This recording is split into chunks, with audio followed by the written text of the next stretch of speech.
Grand Admiral Zoltar of the Kurvaxian Empire straightened his ceremonial collar, all 17 points perfectly aligned to symbolize the 17 virtues of proper conquest.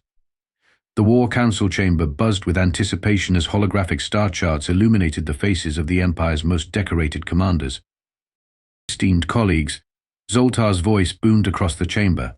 Our glorious expansion continues. Our analysts have identified our next acquisition. He gestured dramatically at a small blue-green dot, this unremarkable planet on the edge of the Orion Arm. The indigenous population appears to possess only rudimentary space travel and minimal defenses. Commander Vex Thor, whose facial ridges had grown impressively calloused from decades of successful planetary subjugations, nodded approvingly. An excellent choice, Admiral. Based on our scans, their technology is at least 3 centuries behind ours. Standard conquest protocol should suffice. From the back of the chamber came a nervous throat-clearing sound. All 9 eye stalks in the room swiveled toward Lieutenant Meepo, a junior intelligence officer whose uniform still had the creases of recent fabrication. Excuse me, Your Magnificence, Meepo said, his voice cracking slightly. But according to my research, this species calls themselves humans, and there are some concerning reports from. Lieutenant, Zoltar interrupted, his mandibles clicking with irritation. Did I request input from junior personnel? No, Your Magnificence, but... Do our conquest algorithms indicate any significant threat? Well, no, but... Has any species ever repelled a full Kurvaxian invasion force in the last 7 millennia? Meepo's eye stalks drooped. No, Your Magnificence. Excellent. Then your concerns, while noted, are irrelevant. Zoltar turned back to the War Council. We attack at the rise of the primary star. Prepare the fleet. Standard conquest formation. And someone get Lieutenant Meepo a copy of Glorious Military Hierarchy and when to keep your face holes shut. As the council chamber emptied, Meepo lingered, staring at the small blue-green dot. Something about the intercepted transmissions he'd analyzed gave him an uneasy feeling in all 3 of his stomachs. The humans didn't behave like any species they'd encountered before. Their communications were chaotic, their societal structures inconsistent, and their responses to threats, well, unpredictable wasn't a strong enough word. But orders were orders, and no insignificant species had ever withstood the might of the Kurvaxian Empire. Surely these humans would be no different. How wrong they were about to be. The Kurvaxian fleet dropped out of hyperspace in perfect hexagonal formation, just as the military manual prescribed for intimidating primitive species. 600 warships, each capable of reducing a city to molten slag, surrounded the human colony world of New Phoenix. Immense standard opening bombardment, Admiral Zoltar commanded from the bridge of the flagship Inevitable Subjugation. Target their primary governmental structure to demonstrate our superiority. Tactical Officer Grexnay manipulated the targeting controls. Target acquired, Admiral. Firing. Purple energy beams lanced downward, converging on what their scans indicated was the colony's most important building based on comm traffic. The structure vaporized instantly. Lieutenant Meepo reviewed the planetary intel. Sir, according to intercepted communications, we've destroyed something called New Phoenix Welcome Center and mini golf course. Zoltar's ridge crest inflated with pride. Excellent. Their recreational governance facility has been eliminated. They'll soon realize resistance is incoming transmission from the surface. The communications officer interrupted. Put it on screen. Let us witness their terrified pleas for mercy, Zoltar said, settling comfortably into his command throne. The holographic display flickered to life, revealing a human with facial hair and a garment that read, I survived the New Phoenix Mini Golf Championship, and all I got was this lousy t-shirt.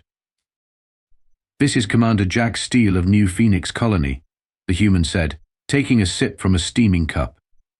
Quick question, did you mean to blow up our mini golf course, or was that an accident? Because if you were aiming for something important, your targeting systems need serious recalibration. Zoltar blinked all 3 eyelids in confusion. We destroyed your primary governmental facility. Commander Steele snorted liquid through his nose, coughing and laughing simultaneously. The Welcome Center? It's where we give maps to tourists and sell overpriced snow globes. Our actual government building is that boring concrete bunker over there. He pointed off screen. Amateur hour, folks. Lieutenant Meepo felt his stomachs clench. This wasn't the reaction the invasion manual predicted. It matters not. Zoltar recovered quickly. Surrender your planet immediately, or face total annihilation. Yeah, about that, Steele scratched his chin. We're going to pass on the surrender thing, but thanks for taking out the mini golf course. The windmill on hole 7 was possessed by evil spirits or something. Nobody could ever make that shot. Before Zoltar could respond, the view screen showed several small craft launching from the colony. Sir, the tactical officer shouted. The humans are deploying vessels. They appear to be mining ships, cargo haulers, and is that a retrofitted garbage scow? Zoltar laughed. They send trash collectors against our warships, fire at will. What happened next defied all Kurvaxian military logic. The human vessels didn't form orderly attack patterns. They didn't maintain proper spacing. They didn't even seem to coordinate their movements. Instead, they swarmed like insects, each following seemingly random trajectories. I can't get a target lock. Grexnay shouted. They're flying too erratically. On the bridge display, they watched in horror as one of the garbage scows collided deliberately with a Kurvaxian destroyer, puncturing its hull with what appeared to be a modified drilling apparatus designed for asteroid mining. Did they just weaponize a trash truck? Lieutenant Meepo asked incredulously. Impossible. Zoltar hissed. No species would sacrifice vessels in such a manner. It's not cost-effective. Commander Steele reappeared on the view screen, now wearing a helmet and grinning widely. Having trouble with our welcoming committee? Wait till you meet our actual defense force. They just finished their coffee break. Fair. 3 hours into what was supposed to be a simple conquest, Admiral Zoltar was developing a facial tic that made his left mandible quiver uncontrollably. The situation report scrolling before him defied comprehension. 17 destroyers disabled by electromagnetic pulses generated from what? He demanded. Eris. Lieutenant Meepo consulted his data pad, right from retrofitted terraforming equipment, Admiral. It appears they repurposed atmospheric ionizers to create localized N bursts, and a cruiser division that lost propulsion systems. The humans detected our shield frequency and flooded the area with cooking oil that was molecularly altered to seep through the shields and gum up external sensor arrays. Zoltar stared. Cooking oil? Yes, sir. Something called extra virgin olive oil mixed with adhesive polymers. On the tactical display, another Kurvaxian warship went dark as it was swarmed by what appeared to be mechanical maintenance drones that attached themselves to the hull like metallic parasites. Get me visuals on whoever is coordinating these abominations, Zoltar demanded. The screen switched to the interior of what appeared to be a chaotic workshop, where a human female with wild red hair was shouting orders while simultaneously welding components onto what looked like a toaster with engines. Chief Engineer Ripley O'Malley here, she said without looking up from her work. If you're calling about the warranty on your ships, sorry to inform you they'll be voided by unauthorized disassembly, which is what's happening right now. In the background, dozens of humans were cobbling together bizarre contraptions from what appeared to be household appliances, spare parts, and in one disturbing case, what looked like gym equipment. What are you doing? Zoltar asked, horrified yet fascinated. Improvising, O'Malley replied cheerfully. You see that? She held up what appeared to be a modified coffee maker attached to power cells. This beauty can override your ship's gravity generators. We call it the Floatatron 3000. The 1000 and 2000 series exploded during testing, but third time's the charm. On a nearby screen, Zoltar watched as an entire Kurvaxian battlecruiser suddenly lost artificial gravity, sending thousands of crew members floating helplessly inside their own vessel. Lieutenant Meepo leaned close to the Admiral. Sir, this doesn't match any known warfare doctrine. They're not following any of the established rules of engagement. Because they're savages. Zoltar snapped, though his confidence was clearly wavering. Their conversation was interrupted by a priority alert. Ground forces that had managed to land on the colony were reporting bizarre encounters. The humans are using psychological tactics, a field commander reported, his voice strained. They're approaching our positions, appearing to surrender, then throwing containers of colored powder that temporarily blinds our troops. And they're making these horrible noises they call jokes during combat. It's demoralizing the soldiers. Another report came in. Squad 7 was ambushed by humans pretending to be injured, then attacking when our medics approached. They called it playing possum. What is a possum? Is it their god of deception? And sir, a particularly traumatized officer reported, they keep talking about something called Leroy Jenkins before charging our positions while screaming. Our troops are increasingly reluctant to maintain formation when they hear those words. Meepo pulled up his research notes. I believe it's a reference to an ancient human battle cry, sir, from their pre-space historical records. Enter. As the reports of increasingly creative human countermeasures flooded in, Zoltar's facial ridges had turned from their confident purple to a pale lavender of distress. Sir, Meepo ventured carefully, perhaps we should consider a strategic withdrawal to reassess our approach. Retreat? The Kurvaxian Empire does not retreat. We simply recalibrate our conquest timeline, Zoltar declared, though his mandibles were now clicking nervously. They order all ships to fall back to regroup. We will return with a more appropriate strategy for dealing with these unorthodox defenders.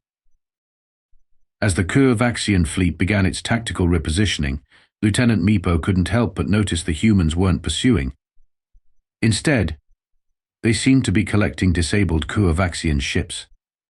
Why aren't they finishing us off? He wondered aloud. The answer came when Commander Steele's face appeared on screen once more. Leaving so soon? Don't worry, we've taken notes on your ship designs. Really interesting tech you've got. Can't wait to see what our engineers can do with it. Thanks for the donations to New Phoenix Community College's engineering department. Zoltar could only stare in speechless horror as the transmission ended with what humans called a wink. News of the failed invasion reached the Kurvaxian homeworld with the speed of an infectious disease which, coincidentally, was exactly how the High Council classified it, a virulent case of military humiliation. The Grand Chamber of Supreme Decision-Making was in chaos. Councillors shouted over each other, military officials pointed accusing fingers, and analysts frantically updated risk assessments on their data tablets. You did what? Supreme High Councillor Vex Moria's voice cut through the cacophony, their ceremonial headdress quivering with rage. You attacked a human colony. Were your brain stems removed and replaced with gelatinous dessert? Admiral Zoltar, now stripped of his command insignia and wearing the grey uniform of military disgrace, stood at attention before the council. The conquest algorithms indicated a 97% chance of success. The species appeared technologically inferior and… Algorithms? Algorithms. Vex Moria slammed all four appendages onto the council table. Did these algorithms account for the fact that humans are the only species in the known galaxy that view the words impossible and suicidal as personal challenges? From the gallery, representatives from the Galactic Council, a loose confederation of spacefaring civilizations, watched with expressions ranging from sympathy to poorly concealed amusement. The Xanthari ambassador, whose crystalline body structure made it impossible to hide emotional states, was literally glowing with schadenfreude. If I may address the council, it chimed, light refracting through its body in patterns of diplomatic insincerity. The Galactic Council could have informed you about humans had you bothered to join our peaceful alliance, rather than dismissing it as, what did your previous Supreme Councillor call it? A gathering of spineless jellies unworthy of conquest? Councillor Vex Moria's eye stalks drooped in embarrassment. Your point is acknowledged. Ambassador, perhaps now would be an appropriate time to discuss membership terms. I believe that opportunity has passed, the Xanthari ambassador replied, its crystalline body now pulsing with suppressed mirth. Humans have quite specific views on those who attack their colonies. In fact, the chamber doors burst open as a junior communications officer rushed in. Esteemed councillors, we've detected a fleet entering our home system. It's the humans. Panic erupted. Several councillors began the traditional Kovaxian surrender dance, while others argued over which appeasement gifts might satisfy human vengeance. How many warships? Vex Moria demanded. That's just it, the officer replied, mandibles trembling. It's not warships. It's their colony ships, transports, mining vessels, and something their communications refer to as party boats. Lieutenant Meepo, who had been standing quietly in the corner awaiting his own judgment for failing to prevent the invasion, stepped forward. If I may, councillors, based on my analysis of human behavior patterns, this suggests they're not coming to destroy us. Then what do they want? Vex Moria asked. Before Meepo could answer, the chamber's main view screen activated. Commander Jack Steele's face appeared, now sporting what humans called a 5 o'clock shadow and wearing a uniform adorned with numerous unfamiliar symbols and what appeared to be a hot sauce stain. Greetings, Kovaxian High Council, Steele said casually. Hope you don't mind us dropping by unannounced. We followed your fleet's hyperspace trail. Nice system you've got here. Great real estate. Vex Moria performed the ritualistic greeting gestures for unexpected catastrophes. Commander Steele, we wish to express our deepest regrets for the unfortunate misunderstanding that. Save it, Steele interrupted. We're not here for apologies. We're here to introduce ourselves properly since your Admiral Watch's name didn't give us a chance for a proper meet and greet. The council exchanged confused glances. You're not here to obliterate our civilization, Councillor Zex Ploriana asked timidly. Steele laughed. Obliterate? That's so unimaginative. We humans prefer cultural exchange. Speaking of which, we've brought some representatives of human culture eager to share our ways with your people. The camera panned to reveal humans of various descriptions, each holding objects unfamiliar to the Kovaxians. Besides, Steele continued, we've appointed a diplomatic liaison who speaks highly of your potential as galactic neighbors. The camera shifted again, and there stood Lieutenant Meepo, or rather, a holographic projection of him. Wait. Vex Moria's eye stalk swiveled to confirm that Meepo was indeed still physically present in the chamber. What is the meaning of this? The real Meepo stepped forward, looking as confused as everyone else. I have no knowledge of this, Supreme Councillor. Oh, we recorded all your intelligence briefings where you advocated for caution regarding humans, Steele explained. Congratulations on your promotion to Chief Diplomatic Liaison to Humanity. You start immediately. And just like that, Lieutenant Meepo, the only Kovaxian who had shown any sense regarding humans, found himself unexpectedly promoted from disgraced junior officer to the most important diplomat in Kovaxian history. The Kovaxian defensive fleet hung motionless in space, weapons powered down, as human vessels swarmed around them like curious insects investigating a fallen predator. The order from the High Council had been clear: no aggressive actions, no defensive posturing, not even stern looks in the direction of the human ships. Aboard the diplomatic vessel Humble Contrition, hastily renamed from Glorious Subjugation EI, newly appointed Chief Diplomatic Liaison Meepo awaited the human delegation with all three of his hearts pounding anxiously. Remember, he instructed the receiving party, no sudden movements, no display of mandibles, and absolutely no ceremonial threat displays. Humans interpret those as actual threats rather than formal greetings. The airlock cycled open, and Commander Jack Steele strolled in as if he owned the vessel, accompanied by Chief Engineer Ripley O'Malley and several humans carrying large containers. Nice ship, Steele commented, looking around appreciatively. Bit drab, though. Have you folks ever heard of interior decorating? Meepo performed the greeting gesture for honored guests who could potentially annihilate your civilization. Commander Steele, Engineer O'Malley, welcome aboard. We are prepared to discuss terms of reparation and... Reparations can wait, O'Malley interrupted, setting down her container and popping it open. First things first, cultural exchange. The smell that emerged from the container caused several Kovaxian officers to extend their scent glands in surprise. It was simultaneously appealing and alarming. What is that aroma?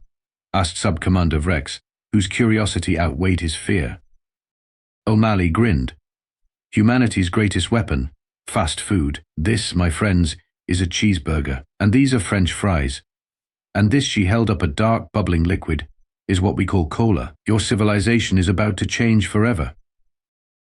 As the human delegation distributed these cultural artifacts, Meepo received a priority communication from the homeworld. The humans had landed other vessels directly on the Coavaxian capital and were setting up what they called pop-up restaurants and entertainment centers. Commander Steele, Meepo asked cautiously, what exactly are your people doing on our homeworld? Steele took a large bite of his cheeseburger before answering. Introducing ourselves. Right now we're setting up McDonald's, Starbucks, Netflix streaming services, and something called TikTok that I personally apologize for in advance. Meanwhile, across the Coavaxian fleet, similar scenes were unfolding. Human cultural attaches were installing entertainment systems, introducing card games, and explaining the concept of reality television to increasingly fascinated Coavaxian crews. But what about Admiral Zoltar? Meepo asked. Surely you seek punishment for the one who ordered the attack on your colony? Steele's expression turned mischievous. Oh, we have special plans for the Admiral.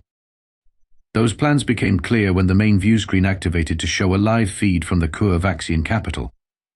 There stood Admiral Zoltar, still in his disgraced uniform, surrounded by human children who appeared to be covering him in some kind of viscous-colored substance while chanting rhythmically. What are they doing to him? Gasped Sub-Commander Rex. It's called sliming, O'Malley explained, munching on fries, an ancient human tradition reserved for honored guests and vanquished foes. The children are having the time of their lives, and your Admiral is learning valuable lessons about humility. Meepo watched as Zoltar, covered in green slime, attempted to maintain some semblance of dignity while the human children cheered. Somehow this seemed both more merciful and more cruelly effective than any conventional punishment. And now Steele announced, setting down his food and wiping his hands, let's discuss those terms. We have a few requests. The list that followed was unlike any peace treaty in Coavaxian history. The humans wanted trade agreements focused primarily on entertainment and food. They requested cultural exchange programs. They asked for Coavaxian participation in something called the Intergalactic Olympics. And most unusually, they wanted the Coavaxian Empire to host something called a Galactic Food Truck Festival annually. This is your vengeance? Meepo couldn't help but ask, to make us hosts of culinary gatherings? Vengeance? Steele looked genuinely confused. This isn't vengeance. This is diplomacy, human style. We figured since you went to all the trouble of finding us, we might as well become friends. Also, O'Malley added with a wink, your people are about to become addicted to French fries and streaming services, which means you'll be excellent trading partners for generations to come. As Meepo reviewed the treaty terms, he couldn't decide whether humans were the most merciful conquerors in the galaxy or the most diabolically clever. Perhaps they were both. 6 months after what Coavaxian historians now delicately referred to as the unfortunate misunderstanding of cultural introduction methodologies, and what humans simply called that time aliens blew up our mini golf course, the Great Hall of Supreme Deliberation buzzed with activity as representatives from across the galaxy gathered for the first intergalactic cultural summit. Emperor Meepo, formerly Lieutenant Meepo, whose unlikely rise to power had become the subject of at least 3 human streaming series, adjusted his ceremonial regalia as he prepared to address the assembly. Who would have thought, he muttered to his chief advisor, that suggesting we not attack humans would lead to an imperial crown. His advisor, formerly Admiral Zoltar, now considerably humbler after his slime-based re-education, nodded sagely. The universe works in mysterious ways. Your Magnificence, though I still maintain those conquest algorithms were mathematically sound. The grand doors swung open to admit the human delegation, led by Ambassador Jack Steele, whose official uniform now sported numerous medals, but including one that appeared to be shaped like a golf club. Emperor Meepo, Steele called out cheerfully, the King Imperial today. Love what you've done with the place. The Great Hall had indeed undergone significant changes, Traditional Curvaxian austerity had given way to an eclectic blend of styles, including what humans called retro-chic and mid-century modern. In one corner, a coffee bar served beverages that had become the new addiction of the political elite. Ambassador Steele. Meepo performed the greeting for allies who could have destroyed us but chose not to. Welcome to the first summit. I trust your journey was pleasant? Absolutely. Your new hyperspace lanes are much more clearly marked now. Those last rest stop for 50 light-years signs were a great idea. As dignitaries from across the galaxy mingled, Meepo couldn't help but marvel at how quickly things had changed. The Curvaxian Empire, once feared for its military might, was now known as the galaxy's premier entertainment hub and culinary destination. Their propaganda ministry had been repurposed to produce what humans called reality shows, broadcast across 17 star systems. I must admit, Meepo said quietly to Steele as they walked toward the central podium, your approach to conquest is unlike anything in our historical records. Steele looked genuinely confused. Conquest? We never conquered you. But your cultural domination, your strategic introduction of addictive substances like coffee and streaming content, your economic infiltration. That's not conquest. Steele laughed. That's just making friends, human style. We share what we love. You share what you love. Everybody's happy. And the military technology you could have used to destroy us. Oh, we're still developing that, Steele said casually. But why would we use it on friends? Now, potential enemies of our friends. That's another story. The implications weren't lost on Meepo. The humans hadn't just refrained from destroying the Curvaxians. They turned them into a buffer zone of allies, all while appearing magnanimous. As Meepo prepared to deliver his opening address to the assembled galactic representatives, a small human child approached him, holding up what appeared to be a colorful frozen confection. Mr. Emperor Alien, sir, the child said, would you like some ice cream? It's chocolate chip. Meepo accepted the offering with appropriate ceremonial gravity, knowing that thousands of diplomats were watching this cultural exchange with keen interest. Thank you, young human. I accept this token of friendship between our peoples. As the frozen treat melted over his mandibles, triggering pleasure receptors he hadn't known existed, Emperor Meepo reflected on the true lesson of the past 6 months. The greatest error in galactic history wasn't attacking a human colony. It was underestimating just how peculiarly effective humans could be at turning enemies into customers, conquests into franchising opportunities, and warfare into cultural exchange programs with gift shops. And somewhere in the back of Meepo's newly imperial mind, a troubling thought formed. Had the humans somehow engineered this entire scenario? Had they somehow manipulated the Curvaxians into attacking that specific colony, knowing exactly how it would play out? He glanced at Ambassador Steele, who winked at him as if reading his thoughts. No, surely not. Even humans couldn't be that deviously clever. Could they?